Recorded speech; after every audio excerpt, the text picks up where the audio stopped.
to send the thunder home. Lillard, long range three. It's a make or miss league. Oh, so good. Dame, make bang outs. We've got some high-flying contributions off the bench. Terrence and Alex Caruso both throwing down huge dunks yesterday. Brian, who's got the better bang out there? You got to go with Terrence Ross on this one. Come on, man. Absolutely. No offense to Caruso, the Caruso. No offense to Caruso. T-Dot. Come on.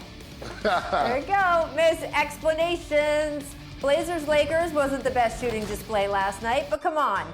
Kyle Kuzma and Trent Jr., you cannot brick shots off the top of the backboard. This cannot happen consistently over and over again. Paul, what is going on here? Did someone leave a window open in the bubble? Was there a breeze?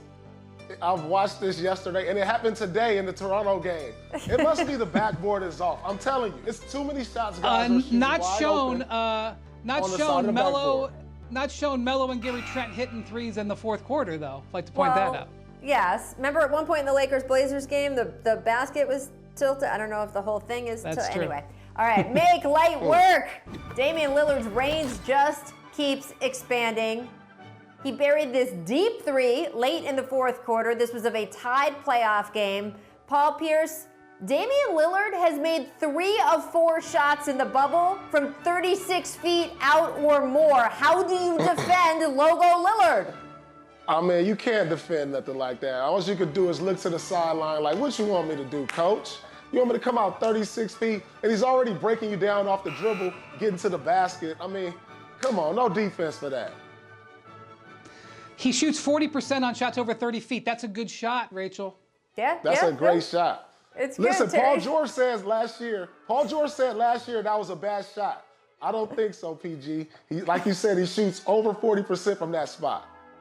Hey, man, it worked then, and it worked last night. Missed time off.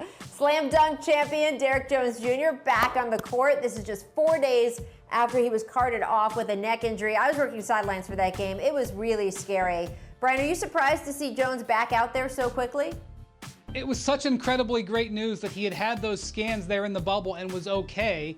And he's able to come back. And despite the Dwayne Wade shenanigans on the voting, this man is a worthy slam dunk champion and one of the most exciting players to watch in the league. And he had his bounce right back. Freakish athlete. I'm glad to see him back out there, man. Absolutely. I didn't know what was going to happen. No, absolutely. I know what it's like to be wheeled off the court. Yes, you did. You had to go there. Yeah. And you came right back too, and we just won't leave it at that. Required. Make feuds. Jimmy Butler stirring things up again in the Heat win over Indy. After this steal off of his sometimes rival, TJ Warren, there was some speculation Jimmy might have been chirping at the virtual fans. But no, he cleared things up after the game. Take a listen. One of their silly coaches was yapping at me for some reason, and that's what that was. It was, why are you talking to me? But it wasn't to the fans. I wish it was. It wasn't to anybody but that coach that decided to say whatever he decided to say to me. Luckily, he had on a mask, so I just heard him mumbling through his mask at me. That is amazing. Paul, how many feuds do you think Jimmy Butler can start in one playoff series? Because apparently he's got 2 going right now. No, listen, it's the playoffs, and Jimmy Butler is using every little thing to motivate him without having a crowd, without having that being on the road, them booing you, being mad. He's using any little thing to motivate him, and I can feel him on that. He's picking little battles, the one with Chris Paul, over here with the assistant coach. These things are motivating Jimmy to go out there for the lack of crowd and the lack of just, you just don't get that crowd feel. He may have a feud with his razor right now because that beard, it's not doing him many favors. I would also say this. Anybody on the Indiana Pacers coaching staff or anybody on that bench, here's a tip. Don't talk to Jimmy. He's hard enough to stop when he's not trying to get at some slight and get even with some slight. Don't talk to him. Just try to stop him on the court.